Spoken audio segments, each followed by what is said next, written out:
इस वीडियो में हम लोग समझने वाले ह्यूमन टीथ के बारे में। ह्यूमन टीथ कहीं ना कहीं एक मानव जीवन काल के लिए बहुत ही इम्पोर्टेंट पार्ट होता है, क्योंकि बिना टीथ का जो व्यक्ति होता है उसका चेहरा कहीं ना कहीं छछूंदर की तरह दिखने लगता है, यानी कि एक बुढ़वे की तरह दिखने लगता है। सपोज इसका टीथ नहीं है, उसका ऐसे गाल पूरा फुला फुला, ये सब बगल का जो गाल है ऐसे धस जाता है। और कहीं ना कहीं ये खाद्य हेतु पदार्थ को ब्रेक डाउन करने में मदद करता है, क्योंकि टीथ ही एक ऐसा पार्ट है जो भोजन को हमको अंदर लेता है, जिससे हमको एनर्जी मिलती है। क्योंकि जो सबसे पहला भोजन जिस पार्ट से होकर उसको गुजरना पड़ता है, जिस पार्ट से उसको मुकाबला करना पड़ता है, वो होता है टीथ। इसलिए टीथ का बहुत ही इंपॉर्टेंट रोल है इन ह्यूमन लाइफ में। क्या कहते हैं? दांत। यदि दांत आपको नहीं मालूम है तो आप अपना मुंह ऐसे खोल के दांत को देख सकते हैं। किसको दांत? इसी को दांत कहते हैं। किया जाए तो टीथ का निर्माण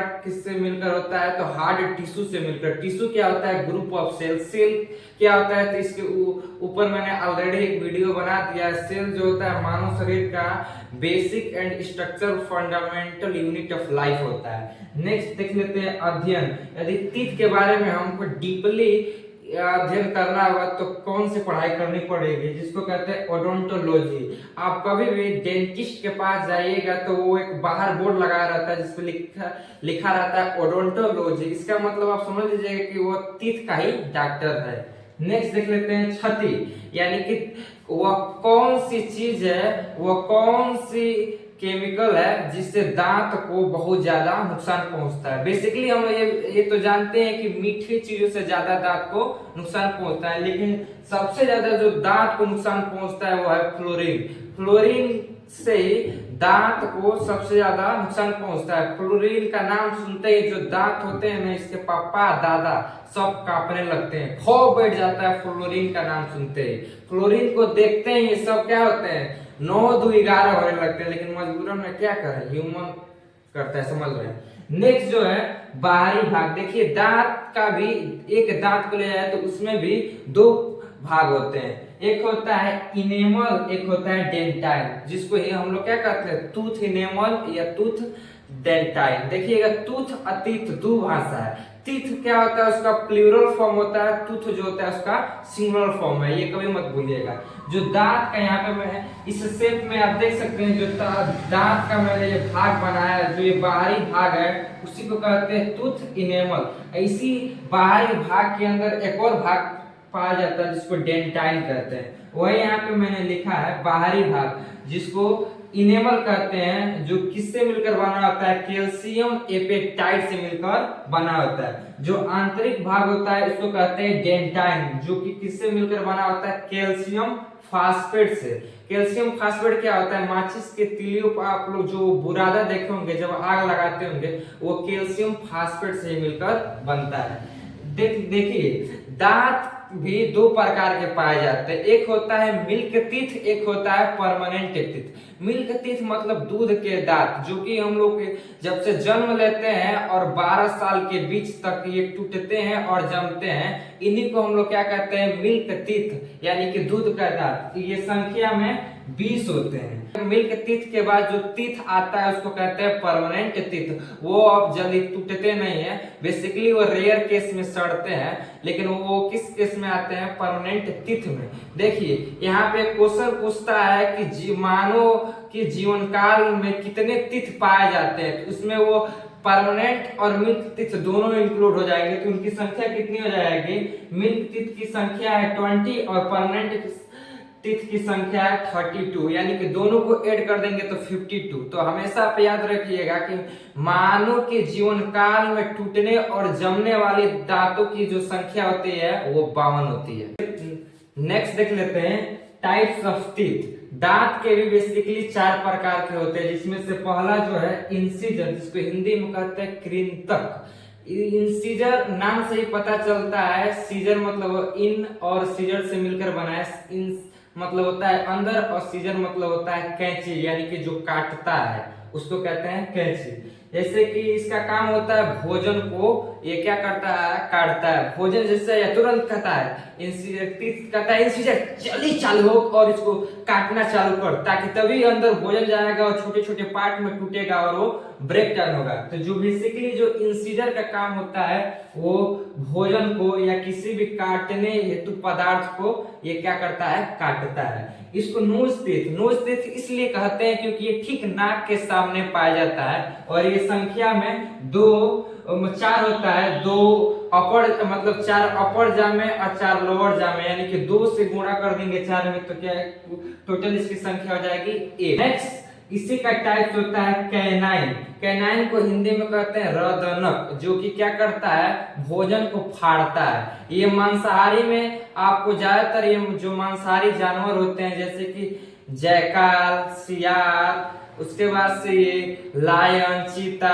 तेंदुआ, इन सब में ये सबसे ज्यादा लंबा पाया जाता है और ज्यादातर उन्हीं जानवरों में ये देखने को मिलता है। ये बेसिकली जो शाकाहारी होते हैं जैसे कि हम लोग में ये नहीं उतना लंबा लंबा देखने के लिए मिलेगा, लेकिन ये मांसाहारी जानवरों में लंबा लंबा देखने को मिलता है। जैसे कि इस फिगर में ही देख सकते हैं, मैंने टीथ का एक स्ट्रक्चर बनाया जो कि अपर जा का है। इसमें ये जो आगे के 4 जो पार्ट है इंसिजर यानी कि काटने का, जो भोजन को काटते हैं, 4 नीचे है तो 4 ऊपर यानी कि 8। उसी तरह ये कैनाइन का हम लोग बात कर रहे थे, तो ये कैनाइन 2 नीचे होता है यानी कि 2 लोअर जामे 2 अपर जामे, यानी कि कितना हो जाएगा, 4 हो जाएगा, जो कि मांसाहारी में सबसे लंबा होता है। इसीलिए जो ये सियार होते हैं सब हुआ हुआ बोलते हैं सब हम लोग के खेत उत में, ठीक। तो ये क्या करते हैं, सब जितने भी छोटे मोटे जानवर होते हैं सब खरगोश वरगोश या उनसे जो छोटे जानवर होते हैं या शेर को ही ले लीजिए, वो हिरन उरन को आसानी से पकड़कर अपने इसी कैनाइन से ही अटैक करके उनको तुरंत फाड़ देता है। फाड़ के चमड़ा अलग और खून अलग और मांस अलग, यानी कि मांस।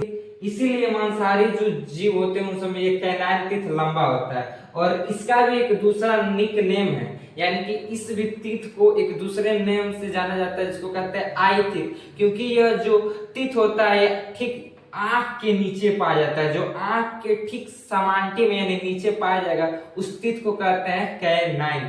संख्या में 2 ऊपर और 2 नीचे, यानी टोटल कितने हो गए, 4। नेक्स्ट टाइप देख लेते हैं, जो थर्ड है प्री मोलर। प्री मतलब होता है अग्र, मोलर मतलब होता है चौड़नक। इसका जो बेसिकली काम होता है वो भोजन को चबाना। भोजन क्या हुआ, पहले तो कट गया, अगर कटने लायक था तो कट गया, नहीं कटने लायक था तो वो भोजता है कैनिन के पास। कैनिन का काम होता है फाड़ दिया, अब वो भेजेगा अपने प्रीमोलर के पास, जो कि क्या करेगा, उसको चबाएगा, जैसे पकड़ चबाएगा। तो ये बच्चों में नहीं होता है। यहाँ पे इस टीथ स्ट्रक्चर में देख सकते हैं, ये क्या है, इंसीजर है, ये दोनों कैनाइन है, जो ये 2 इधर 2 नीचे का मैंने बनाया है। तो ये जो 2 टीथ दिख रहा है, 1 1 2 1 1 2, यानी कि जो ये 4 टीथ दिख रहे हैं इस कैनाइन के पीछे जो होते हैं उसी को कहते हैं प्रीमोलर। इसका भी एक अलग ही निकनेम है, इसको कहते हैं चिक टीथ, यानी कि ये गाल के पास पाया जाता है, इसलिए इसको चिक टीथ कहते हैं। संख्या में कितने होते हैं, 4। जैसा कि आप लोग इस टीथ स्ट्रक्चर में देख सकते हैं, 2 वन साइड 2 अदर साइड, यानी कि 4। और ये अपर जा का है तो लोअर जा में भी 4 पा जाएंगे, यानी टोटल संख्या में कितने हो जाएंगे, 8 टाइप्स। 4 जो टाइप्स ऑफ टीथ होता है उसको कहते हैं मोलर। मोलर को चौवर्णक कहते हैं, जैसे कि ऊपर हम लोगों ने प्रीमोलर में समझा।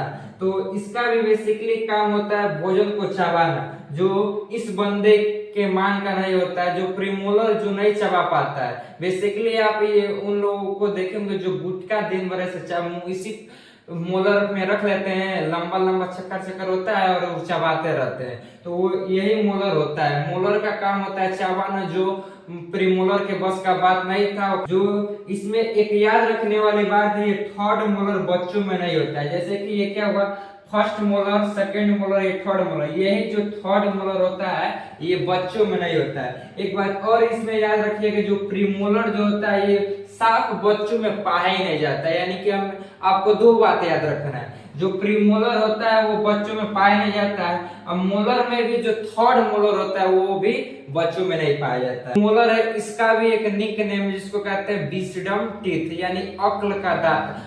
गांव में जब ये टीथ निकलने लगता है, जो लास्ट का मोलर का टीथ होता है यानी थर्ड मोलर, तो इसको क्या कहते हैं लोग कि बबुआ का अकला होता है, यानी कि बबुआ के अब बुद्धि खुली, अब तक लोग बुर्बक रहा। आप सभी लोगों के मन में कहीं ना कहीं ये प्रश्न उठता है कि ह्यूमन का दांत हम समझ लिए हैं, उसके बाद से जानवरों के दांत समझ रहे, लेकिन जो पक्षी में होता है वो कहाँ दांते होता है, पक्षी में तो दांते। तो देखिए पक्षी में जो दांत होता है उसका चोंच होता है, भोजपुरी में उसको तोद कहते हैं, तोद तोद। जो पक्षी का जो चोंच होता है वही दांत का काम करता है। उसके एक ही चोंच में सीजर, इंसीजर, कैनाइन, प्रीमोलर, मोलर सब आ जाते हैं। नेक्स्ट देख लेते हैं, जो हाथी का दांत होता है वो होता है टास्क। देखिए हाथी के जो बाहर निकले रहते हैं वो क्या होते हैं, दांत होते हैं जिसको टास्क कहते हैं। और जो होता है वो इंसीजर होता है, जो हाथी का एक जो बाहर वाला दांत होता है ना उसको वो इंसीजर का काम करता है। बाकी हाथी के जो दांत होते हैं अंदर, मोलर, प्रीमोलर, ये कैनाइन सब अंदर होते हैं चबाने के लिए। तो जो हाथी का जो टास्क होता है वो बाहर निकल रहा रहता है जिसको हम लोग इंसीजर कहते हैं, यानी कि वो इंसीजर का काम करता है। बेसिकली टास्क और ट्रंक में नहीं बच्चों को समझ आता है। तो टास्क मतलब होता है हाथी का जो बाहर दांत निकला है जिसको इंसीजर कहते हैं, लेकिन ट्रंक मतलब होता है जो हाथी का सूंड ऐसे लटका है ना, पकड़ के धोके ऐसे निचोड़ देती है, उसी को कहते हैं ट्रंक। जो सूंडवा रहता है ना, मारती फुहारा एक बार में कि पूरा आदमी एक बिना नहले नहा लेता है।